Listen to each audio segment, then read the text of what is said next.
जय मां करणी, जय सिया राम। आप सबको मालूम ही है कि 12 तारीख में जो विवादित बयान दिए गए हैं हमारे समाज के लिए, हमारे अपनों के लिए, उसको लेकर आज मैं लाइव आया हूं। तो सबसे पहले निवेदन है कि इस वीडियो को ज़्यादा से ज़्यादा शेयर करें ताकि अपने लोगों तक पहुंच सके और सही जानकारी भी लोगों तक पहुंच सके कि हमें आगे क्या करना है, किस प्रकार से हमें हमारी लड़ाई को जारी रखना है। आपको हमको तोड़ने के लिए, आपको उकसाने के लिए, आपको भड़काने के लिए कई प्रकार के षड्यंत्र रचे जाएंगे, क्योंकि आप और हमने जो मिलकर गरीबों की हक अधिकारों की लड़ाई लड़ी है उसको कहीं ना कहीं जो स्वार्थी लोग हैं, जो राजनीतिक लोग हैं, उनको पच नहीं रही है। तो किसी न किसी प्रकार से आरोप प्रत्यारोप करके समाजों में विवाद कराना चाहते हैं ताकि सारी समाज अलग अलग होकर लड़े, एक साथ मिलकर न लड़े। तो आप सब लोगों से निवेदन है कि इस लाइव से जुड़े और ज़्यादा से ज़्यादा शेयर करें और सब तक अपनी बात को पहुंचाएं।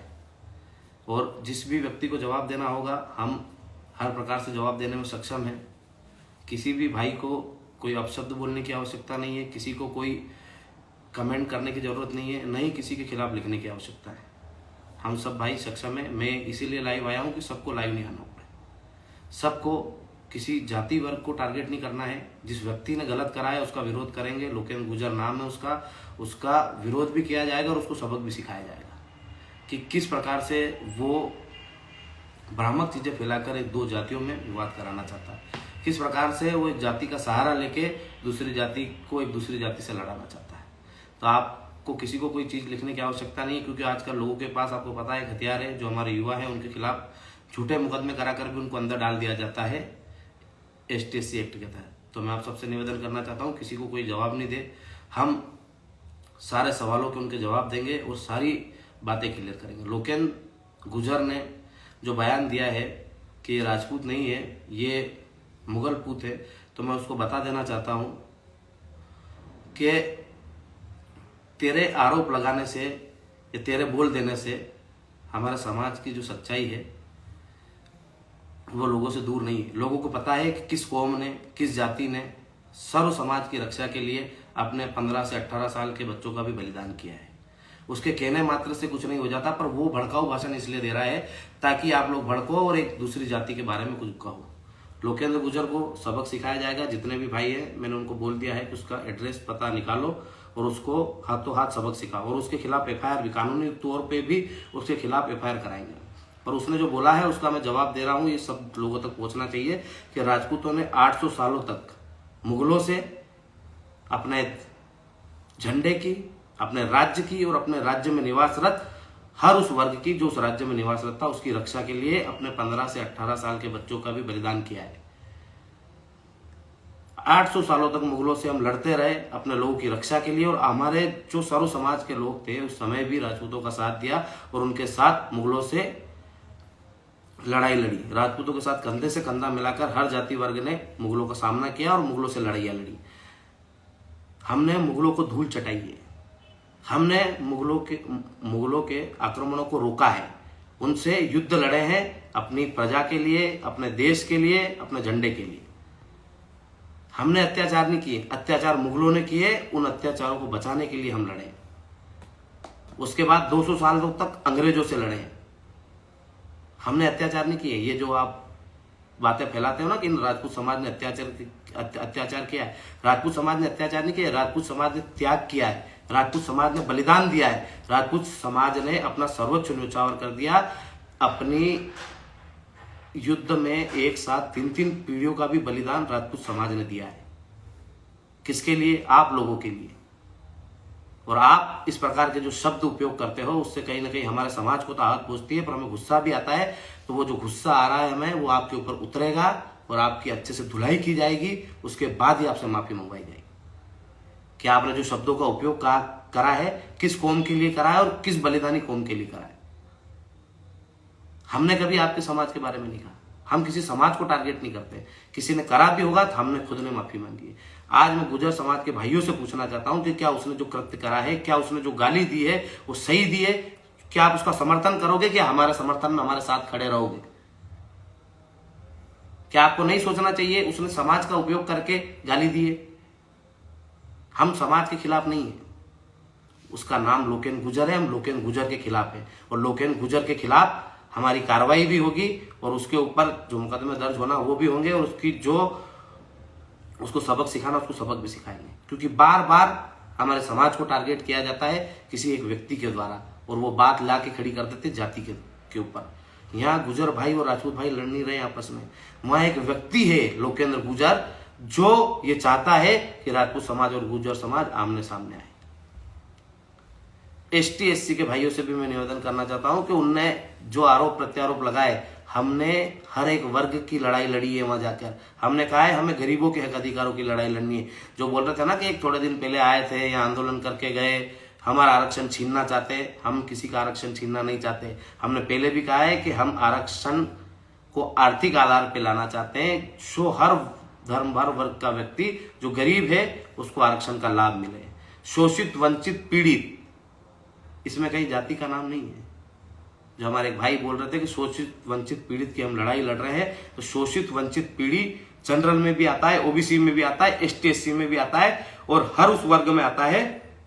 शोषित जो किसी न किसी के द्वारा प्रताड़ित किया गया, शोषित वंचित जो कहीं ना कहीं सरकारी योजनाओं से वंचित हो, जो उसकी मूलभूत सुविधाओं से वंचित हो, तो ऐसे लोग हर वर्ग में होते हैं। एसटी एससी वर्ग में भी शोषित वंचित पीड़ित है, तो सामान्य वर्ग में भी शोषित वंचित पीड़ित है, ओबीसी वर्ग में भी शोषित वंचित पीड़ित है। और हम उन्हीं की लड़ाई लड़ने गए थे वहां कि हर उस गरीब को उसका अधिकार मिलना चाहिए जो उनके अधिकारों के लायक है, या उनकी सरकार की जो योजनाएं हैं हर उस गरीब तक पहुंचना चाहिए जो वास्तविक रूप में उसके लायक है।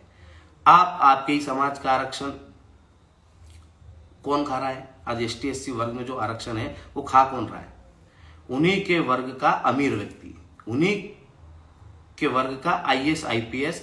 आज आईएएस आईपीएस का बेटा भी आरक्षण का लाभ ले रहा है, एक बड़े बिजनेसमैन का बेटा भी आरक्षण का लाभ ले रहा है, एक नेता का बेटा भी आरक्षण का लाभ ले रहा है, पर गांव में निवासरत जो गरीब एसटी एससी वर्ग है उसको उसका लाभ नहीं मिल रहा। और हम यही चाहते हैं कि जो अमीर हो गए आरक्षण का लाभ लेके वो इस आरक्षण के दायरे से बाहर जाए, और जो गरीब सामान्य ओबीसी या एसटी एससी में हो तो इसको जातिगत आरक्षण न करते हुए आर्थिक रूप से कमजोर लोगों के लिए आरक्षण किया जाए, जिसमें शोषित वंचित पीड़ित को उसका लाभ मिले। और शोषित वंचित पीड़ित का मतलब कतई जाति नहीं होता है, किसी जाति में शोषित वंचित पीड़ित नहीं होता है, हर वर्ग हर धर्म में शोषित वंचित पीड़ित होता है। तो जो बाबा साहब ने कहा था कि शोषित वंचित पीड़ित को उसका अधिकार मिले, तो आज आपको और हमको समझना चाहिए कि शोषित वंचित पीड़ित जनरल में भी है, ओबीसी में भी है, एसटी एससी में भी है, राजपूत भी गरीब है, ब्राह्मण भी गरीब है, यादव भी गरीब है, जैन समाज में भी गरीब है, पाटीदार समाज में भी गरीब है, गुजर समाज में भी गरीब है, जाट समाज में भी गरीब है, आज पांचाल समाज में भी गरीब है।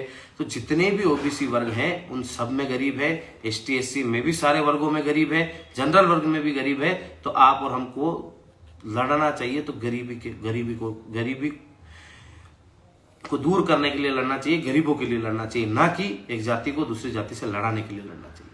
हमने 8 जनवरी का आंदोलन करा था तो जनरल ओबीसी और एसटी एससी सारे वर्गों को निमंत्रण दिया था और सारे वर्ग से आह्वान भी किया था कि आप सब हमारे साथ आओ और हमारी लड़ाई में भागीदार बनो, क्योंकि हमने किसानों की लड़ाई लड़ी। तो किसानों की लड़ाई में किसान की कोई जाति नहीं होती, छात्र की कोई जाति नहीं होती। आप बोल रहे थे ना कि जाति के लोग आए थे और उनने इकट्ठे होकर आरक्षण को समाप्त करने के लिए लड़ाई लड़ी। हमने कहा कि आरक्षण को आर्थिक रूप से किया जाए, तो लोगों को मिर्ची लगी कि जिन लोगों को आरक्षण का लाभ मिल रहा है, लंबे समय से उसी आरक्षण का लाभ लेते आ रहे हैं, वो कलेक्टर एसपी वो जो बड़े बड़े नेता है जो आरक्षण का पीढ़ी दर पीढ़ी लाभ ले रहे हैं, उन लोगों को मिर्ची लगी और उन लोगों ने ये कार्यक्रम प्रायोजित किया और ये कार्यक्रम करा।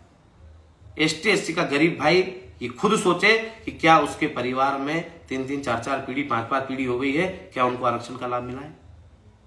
जिनको मिल गया है उन्हीं के परिवारों को लाभ मिल रहा है, नए लोगों को लाभ नहीं मिल रहा है। आज भी गांव में दिहाड़ी खेती मजदूरी करके अपना जीवन व्यापन कर रहे हैं। तो हम ये चाहते हैं हम पे गलत आरोप प्रत्यारोप नहीं लगाया जाए। शोषित वंचित पीड़ित की लड़ाई लड़ रहे हैं और शोषित वंचित पीड़ित हर वर्ग में होता है। तो आप सब लोगों से निवेदन है कि लोगों तक ज्यादा से ज्यादा बात फैलाए कि हमारी जो मांग है वो आर्थिक आधार पर आरक्षण की है, किसी जाति वर्ग विशेष के खिलाफ नहीं है। हमने कभी नहीं चाहा कि जिनको किसी को कोई अधिकार मिला है तो उसके अधिकारों को छीना जाए। हमने हमेशा एक कहा है कि आपके अधिकारों की रक्षा करते हुए हमें हमारे अधिकार भी चाहिए। हम ये चाहते हैं कि जो गरीब एसटी एससी का भाई है उसके साथ हमारे जनरल ओबीसी का भाई भी जो गरीब हो उसको भी वैसे ही सुविधाएं मिले, उसको भी वैसा ही लाभ मिले जैसा उसको मिल रहा है।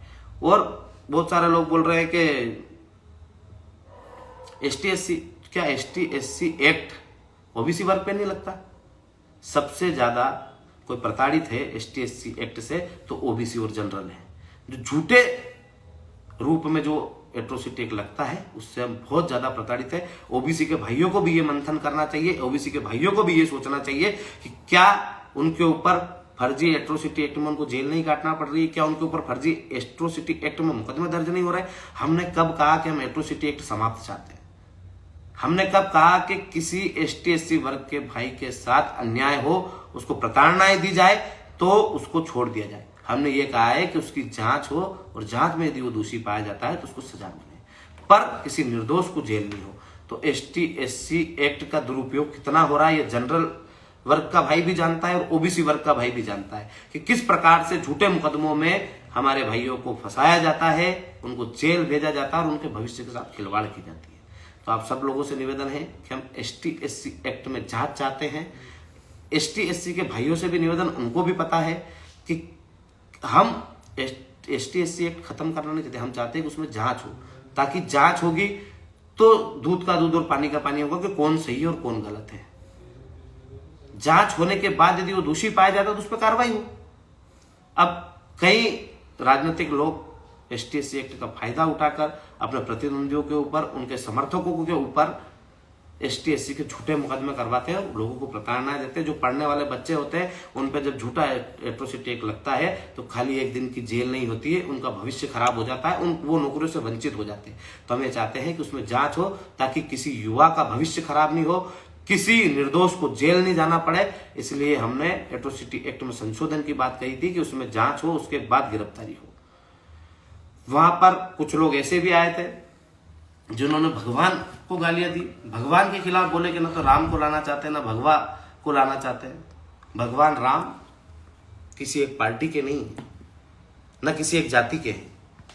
भगवान राम हम सबके आराध्य देव हैं, भगवान हैं, और भगवान के खिलाफ हम कुछ भी चीज बर्दाश्त नहीं करेंगे। ये हिंदुस्तान है और हिंदुस्तान में रहना है तो वंदे मातरम भी कहना पड़ेगा और जय श्री राम भी कहना पड़ेगा। भगवान राम के खिलाफ अब शब्दों को बर्दाश्त नहीं किया जाएगा। भगवान राम को लेकर जो टिप्पणियां की गई वो गलत है, उसका हम विरोध करते हैं और ऐसे लोगों को सबक सिखाने का भी काम करें। हम कभी नहीं चाहते, हमने कभी न धर्म में भेद किया है न किसी जाति में भेद किया है। हमारे साथ कितने ही भाई जो रहे हैं ST/SC वर्ग के भी है, किसी भी जाति वर्ग या धर्म का होगा उसको ये पता है कि जो हमारे साथ रहता है कि हमने किसी व्यक्ति के साथ भेदभाव नहीं किया। हमारे साथ जितने भी भाई पढ़े हैं उनको भी ये पता है, उनको भी ये सोचना चाहिए कि क्या जीवन सिंह ने कभी उनके साथ भेदभाव करा या उसके साथ रहने वाले ने किसी के साथ भेदभाव करा। हम भेदभाव के लिए नहीं आए, हम ये चाहते हैं कि गरीबों की लड़ाई हम सब मिलकर लड़े और उस लड़ाई में हम सब तभी विजय प्राप्त कर सकते हैं जब आप और हम जाति मतभेद भूलकर, धर्म का मतभेद भूलकर हम खाली गरीबों के लिए और देश के लिए लड़ें। किसान की जाति नहीं होती है तो किसानों के लिए लड़ना गुनाह है क्या? क्या ST/SC वर्ग में किसान नहीं होता है? क्या ST/SC वर्ग के भाई की फसल के भाव अलग आएंगे, जनरल के अलग आएंगे और ओबीसी के अलग आएंगे? किसान किसान होता है, हर वर्ग हर जाति का व्यक्ति किसान होता है और किसान की फसलों के भाव और उसकी लागत एक जैसी होती है। तो कम से कम आप किसान होने के नाते किसानों की लड़ाई को मजबूती से लड़े, आप छात्र होने के नाते छात्रों की लड़ाई को मजबूती से लड़े, क्योंकि आपको पता है कि 5 साल में कोई वैकेंसी नहीं आई थी, उसके लिए भी हमने लड़ाई लड़ी है कि कम से कम सरकार भर्ती आयोग बनाए और उसके मार्फत भर्तियां निकाले और हर साल भर्ती निकाले। इतनी भर्ती निकालना अनिवार्य है। तो ये हर वर्ग हर जाति के लिए लड़ाई थी। जो हम पे थोपा गया है ना कि ये खाली हमारे खिलाफ थे, आरक्षण के खिलाफ थी, ये आरक्षण के खिलाफ लड़ाई नहीं थी, ना एट्रोसिटी एक्ट के खिलाफ थी। ये आरक्षण को आर्थिक आधार पे लागू कराने के लिए लड़ाई थी। ये एट्रोसिटी एक्ट में जांच का प्रावधान कराने के लिए लड़ाई थी। ये हर जाति हर वर्ग के किसान के लिए लड़ाई थी, ये छात्र के लिए लड़ाई थी। और इस लड़ाई को हमने लड़ा और सरकार झुकी और सरकार ने कहा कि हम 18 मांगों पे आपकी सहमति करते हैं और उन पर जल्द से जल्द पूरा करेंगे। अभी तक सरकार की तरफ से भी कोई रिटर्न जवाब नहीं आया है। हमने बार बार उनको फोन लगाया है, हम बार बार उनसे संपर्क कर रहे हैं कि आप इसमें कमेटी बनाओ और इन मांगों को पूरा करो, पर सरकार भी अनदेखा कर रही है और उसकी जवाबदार सरकार रहेगी, हम नहीं रहेंगे। गौ माता को लेकर गालियां दी गई। एक वीडियो देखा मैंने, उसमें जब गौ माता जब दौड़ रही है तो उसको लेकर भी लोगों ने गालियां दी। तो मैं आपसे कहना चाहता हूं कि ये लड़ाई आप किस चीज की लड़ रहे हो, लड़ किस चीज की रहे हो, लोगों को बुला किस चीज के लिए हो। आप लोगों को बोल रहे हो आरक्षण को बचाना है और गौ माता और भगवान राम के खिलाफ शब्दों का मतलब गलत शब्दों का उपयोग करना कहां तक सही। आप लोगों को भी समझना चाहिए। और हम आप सबसे निवेदन करते हैं कि हमारी किसी जाति से लड़ाई नहीं है, किसी धर्म से लड़ाई नहीं है, न ही हम जातिवाद की लड़ाई लड़ रहे हैं। हम लड़ाई लड़ रहे हैं गरीबों की, उनके हक अधिकारों की, और वो लड़ाई हम लड़ते रहेंगे। और मैं गुजर भाइयों से भी निवेदन करना चाहता हूं कि जो लोकेंद्र गुजर है उसको आप भी सबक सिखाने का काम करो, उसको भी आप बाइकाट करने का काम करो कि जो व्यक्ति समाज में एक दो धड़े बांटने की कोशिश कर रहा है, दो समाजों को आपस में लड़ाने की कोशिश कर रहा है, गलत आरोप प्रत्यारोप लगा रहा है, गलत प्रकार की भाषा उपयोग कर रहा है, उसको आप लोगों को भी जवाब देना चाहिए। क्योंकि आप भी जवाबदार हैं उस बात के कि आप लोगों को कम से कम ये सोचना चाहिए कि यदि वो व्यक्ति गलत कर रहा है तो उसका विरोध करना चाहिए, उसका समर्थन मत करना गुजर भाइयों। क्योंकि आप और हम एक है और एक साथ लड़े हैं, एक साथ गए हैं। पर हमें भी आपसे ये आशा है कि यदि कोई हमें गाली देता है तो आप भी कम से कम उसमें आके बोले कि ये सामाजिक लड़ाई नहीं है, एक व्यक्ति के विचार है, उस व्यक्ति ने गलती करी तो उस व्यक्ति को सजा मिलेगी। आप सबसे निवेदन है, हाथ जोड़ के निवेदन है कि कोई किसी जाति के खिलाफ, कोई किसी व्यक्ति के खिलाफ या किसी विचारधारा के खिलाफ कोई पोस्ट नहीं डालेगा। हम हर चीज का जवाब देंगे। और कोई चीज रह गई हो तो आप मुझे व्हाट्सएप के माध्यम से, फोन के माध्यम से बता सकते हैं कि ये बात हमने नहीं रखी है। तो हम आगे भी जब भी मौका मिलेगा, मैं आपको पता है मैं बेफालतू लाइव नहीं आता हूं और मुझे लाइव आने का कोई शौक नहीं। ऐसा घटनाक्रम हुआ तब मेरे को लाइव आना पड़ा। और मैं जो भी भाई है जो हमने अभी टीम बनाई है उनसे मैं निवेदन करना चाहता हूं कि उस व्यक्ति का एड्रेस वेड्रेस निकाले और उसको सबक सिखाने का काम करे। और हम मुख्यमंत्री जी को भी देखना चाहते हैं कि एक मुख्यमंत्री जी को जब हमारे एक भाई ने भावनात्मक रूप से आक्रोशित होकर जो गालियां दी थी, उनके बारे में अपशब्द कहे गए थे, तब पूरे प्रदेश में उनके खिलाफ एफआईआर हुई। हमारे भाई ओकेंद्र राणा को एक गलती की सजा अनेकों बार दे दी गई है, अनेक बार। हर जगह हम जमानत कराते हैं, 4 जमानत होती है, हम जेल पे वारंट पहुंचवाते हैं जमानत भरवा के, और जब वहां जमानत पहुंचती है तो वहां 4 वारंट नए आ जाते हैं। फिर हम उन 4 की जमानत कराते हैं, इतने जब वो जमानत होती है 4 की, तब तक फिर 4 नए वारंट आ जाते हैं। एक गलती की सजा जो मुख्यमंत्री जी खुद अपने ट्विटर अकाउंट से बोल चुके हैं कि मेरे द्वारा जब मैंने माफी मांगी थी कि हाँ हमारे भाई से गलती हुई है, आप हमें माफ कर दो, उसने गलती करी तो उसकी सार्वजनिक माफी मैं मांगता हूं। उसके बावजूद भी मुख्यमंत्री जी ने ट्विटर पे माफ कर दिया। पर जो का तो अभी तक हमारा भाई जेल में है और उसकी हम लगातार जमानत करवा रहे हैं। हर जिले से हमने जमानत करवाई है और हर जिले में हम पावती भरवा रहे हैं, पर उसको एक गलती की सजा इतनी बार दे दी गई है कि जैसे वो आतंकवादी।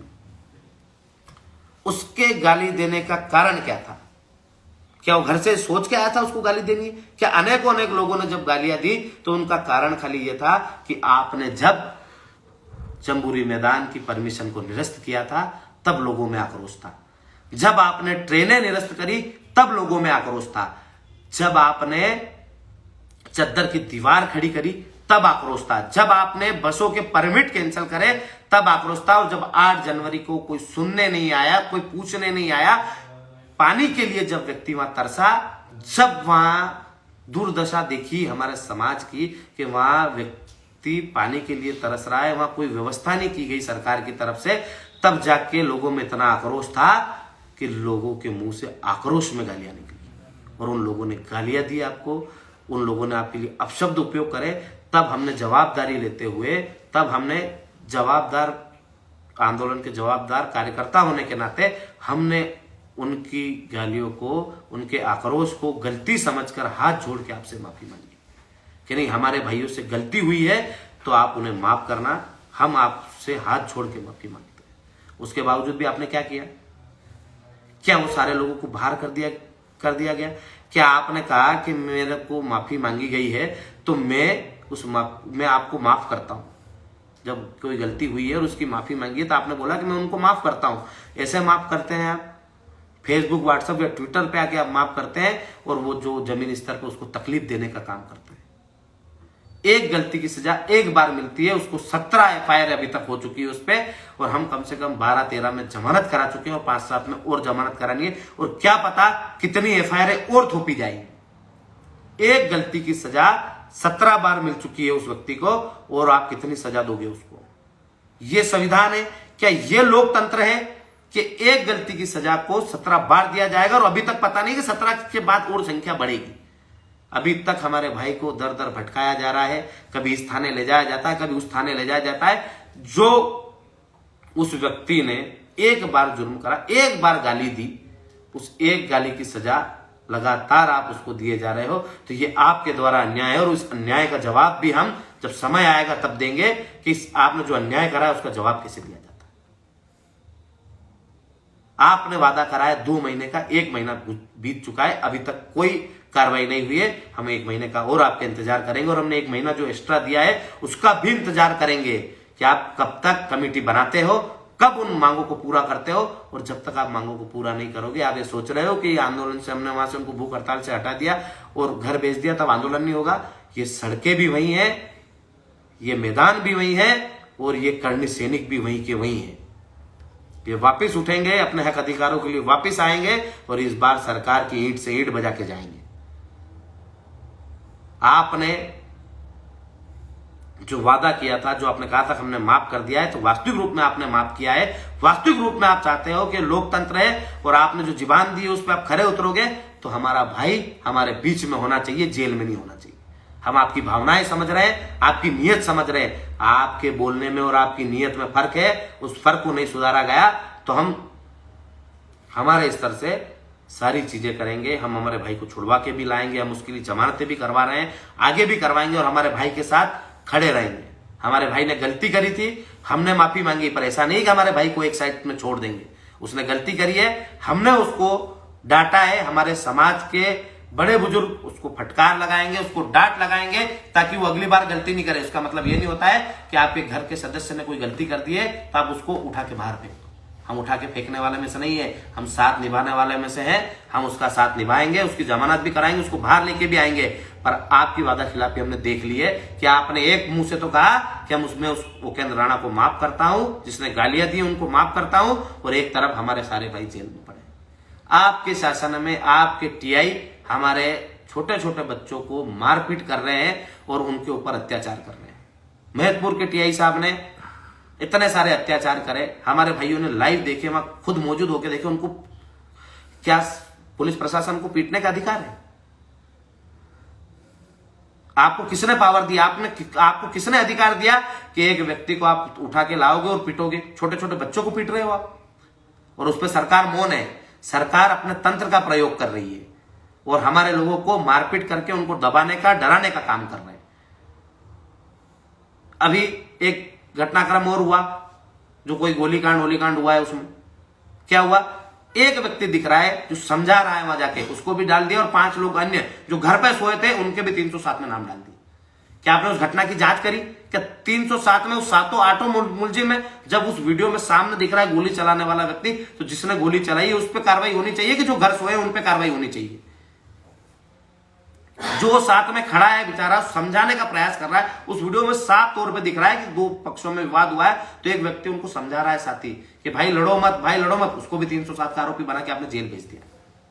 ये आपकी कानून व्यवस्था, ये आपकी न्याय व्यवस्था है। आप सोच रहे हो कि करणी सेना परिवार के सदस्यों को ऐसे झूठे मुकदमों में जेल में डाल के करणी सेना परिवार को तोड़ दोगे, हमारे समर्थकों को, तो हमारे समर्थक जो हैं उनको तोड़ दोगे, या उनको आप हानि पहुंचाओगे और हम चुप बैठेंगे? तो ये आपके मुगालदे हैं, आपके मुगालदे दूर कर लेना। घमंड रावण का भी नहीं रहा था तो आपका भी नहीं रहेगा। हम ये चाहते हैं कि हम जो हमारी लड़ाई लड़ रहे हैं वो ईमानदारी से लड़ रहे हैं, गरीबों की लड़ाई लड़ रहे हैं, शोषित वंचित पीड़ित। मैं एक बार फिर आपको याद दिलाना चाहता हूं कि शोषित वंचित पीड़ित ये होते हैं कि हर जाति, हर वर्ग, हर धर्म में होते हैं। तो आरक्षण की व्यवस्था बाबा साहब ने शोषित वंचित पीड़ित के लिए की गई थी, और आज के परिवेश में शोषित वंचित पीड़ित हर वर्ग, हर जाति में है, तो आरक्षण का लाभ भी हर जाति, हर वर्ग के व्यक्ति को मिलना चाहिए। और हम चाहते हैं कि आरक्षण का रूप आर्थिक हो, तो ये भ्रम भी फैलाना बंद करें कि हम आरक्षण के विरोध में गए थे। हम आरक्षण के सुधार में गए थे कि जो आरक्षण की व्यवस्था है, जिन लोगों ने आरक्षण का लाभ लेके करोड़ों रुपए अपने बैंक बैलेंस में कर लिए हैं, करोड़ों रुपए की उनके पास प्रॉपर्टियां है, बहुत बड़े बड़े ओहदों पे पहुंच गए, उनका आरक्षण समाप्त किया जाए। और जो गरीब जो गांव का ST SC का भाई है, जनरल OBC का भाई है, उसको उस आरक्षण का लाभ मिले। ST SC एक्ट में परिवर्तन हो। आप सब OBC के भाइयों से निवेदन है कि आपको खुद को पता है कि एट्रोसिटी एक्ट इस देश की 72% जनता पे लगता है, जो जनरल और OBC है। तो आप सबसे निवेदन है कि आप पे एट्रोसिटी एक्ट लगता है और आप चाहते हो कि इसमें बदलाव आए, तो आप हमारा समर्थन करें, हमारा सहयोग करें और हमारे साथ कंधे से कंधा मिला के लड़े। और जो भ्रामक चीजें जो भ्रमित करते हैं लोगों को, उनसे दूरी बनाए और सत्य की लड़ाई में सत्य के साथ खड़े रहे। हम अन्याय के खिलाफ हैं, हम अधर्म के खिलाफ हैं, हम असत्य के खिलाफ हैं। हमारी लड़ाई सत्य की है, हमारी लड़ाई धर्म की है, हमारी लड़ाई न्याय की है। और इस न्याय, धर्म और सत्य की लड़ाई में आप हमारे साथ रहे। और जो लोकेंद्र गुजर है, उसके ऊपर सभी भाइयों से निवेदन है, जहां जहां थाने है वह कानूनी रूप से भी FIR कराए। हम भी सरकार का रुख देखना चाहते हैं कि क्या हमारे भाई ने गलती करी थी तो उसकी सजा उसको 17 मुकदमे मिलने के बाद भी अभी तक जेल में है और अभी तक हम दर दर भटक रहे हैं उसकी जमानत के लिए। क्या वैसा ही रुख लोकेंद्र गुजर के लिए भी हमारी सरकार अपनाएगी, जिसने हमारे समाज को गाली दी है? इसलिए सबसे निवेदन है, हर थाने पर अपने भाइयों को लेकर पहुंचे और उसके खिलाफ FIR कराए, अभद्र भाषा के लिए, अभद्र भाषा का जो प्रयोग किया है हमारे समाज के लिए। और मैं कहना चाहता हूं, जो कहीं मिले तो उसका हाथों हाथ तावीज करके उसको यह भी सबक सिखाए कि जातियों को लड़ाना बंद कर। हम गुजर और राजपूत पहले भी साथ में कंधे से कंधा मिला के लड़े थे, आगे भी लड़ेंगे। पर वो जो एक व्यक्ति है लोकेंद्र गुजर, जिसने अभद्र भाषा का प्रयोग किया, उसको सबक हम सबको मिलकर सिखाना है। और अब सब मिलकर चाहते हैं कि उस पर कार्रवाई हो। तो आप भी गुजर भाई हमारे साथ रहे, हमारे साथ खड़े रहे और सत्य का साथ दे। आपने भी वीडियो देखा है, आपने भी सारी चीजें देखी है, नहीं देखी है तो आप उसको देखे जाके कि कितना गलत शब्द का उपयोग किया है। और रही हमारी बात, तो हमने अत्याचार अन्याय नहीं किया है। हमने हमेशा धर्म की लड़ाई के लिए अपने परिवार का बलिदान किया है। हमारे पूर्वजों ने हमेशा सबकी रक्षा के लिए, पूरे राज्य की रक्षा के लिए, हर जाति हर वर्ग के व्यक्ति के लिए अपने संतानों का बलिदान दिया। हर जाति वर्ग के लिए हम पहले भी लड़ते आए थे, राजतंत्र था तब भी लड़े। मुगलों से जो हमारे 18-18, 20-20 साल के जो बच्चे होते थे, उन्होंने अपनी कुर्बानी दी, अपने बलिदान दिए, अपनी वीरता को दिखाते हुए अपना बलिदान किया और अपने राज्य की और अपने देश की रक्षा के लिए अपना सर्वोच्च न्यौछावर किया। तो उस त्याग, बलिदान, तपस्या को मत भूलो और हम पे अनगर आरोप मत लगाओ, झूठे आरोपों को मत लगाओ। आपको ये समझना चाहिए। और हमारे साथी भाइयों से भी निवेदन है कि जो अपना इतिहास है वो बताने का काम करें, अपने इतिहास को लोगों तक पहुंचाने का काम करें, ताकि कोई भी व्यक्ति यदि कोई आरोप लगाए तो उसको दूसरा व्यक्ति जवाब दे सके कि तू गलत है। और मैं जानता हूं, ये देश जानता है कि हमारे समाज ने कितना बलिदान किया है और हमें किसी को बताने की आवश्यकता नहीं।